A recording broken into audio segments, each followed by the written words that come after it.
The Surface Laptop is one of my favorite looking computers, but with 5 generations behind it, we've never gotten a real update to it. Other than the all metal options and the addition of a USB C port, we've never gotten a real feature or design upgrade since the first generation. It's still one of my favorite versions of the wedge design that started with the MacBook Air, and is one of the only remaining laptops with color options. But once you begin to look past that, everything starts to fall apart.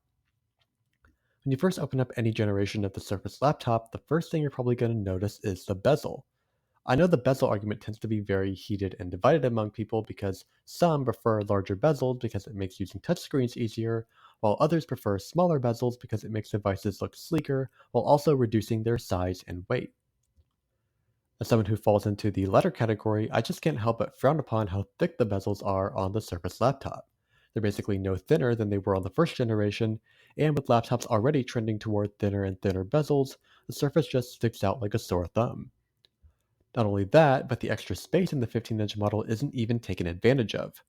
The Surface Laptop 5 has plenty of space for a numpad and dedicated graphics, especially with those thick bezels, but Microsoft just doesn't take advantage of that space.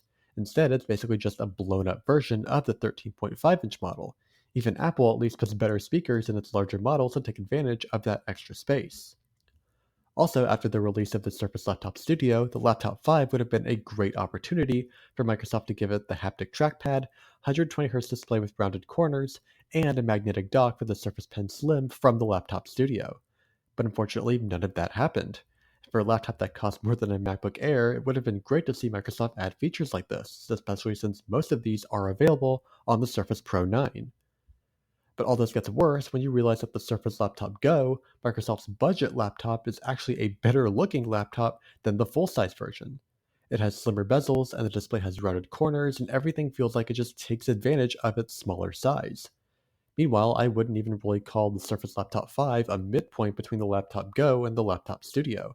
It almost feels more like a Laptop 4 Plus than a 5. It doesn't even really fit in with Microsoft's lineup anymore. It's more like a time capsule of what it used to make. Things like this really repel me from wanting to get one for myself. I say all this not because I hate Surface Laptop, but because I want to love it. It's such a beautiful design, and I'm a massive fan of 3x2 displays. With so many laptops nowadays going for generic black and gray designs with 16:9 displays, it's great to see Microsoft so willing to stand out.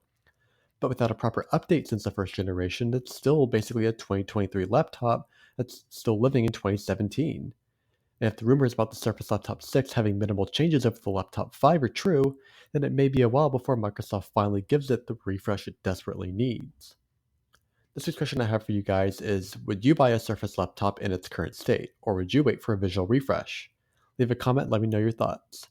Anyway, just wanted to share that with you guys. Thanks for joining me, and I'll see you all around. Adios.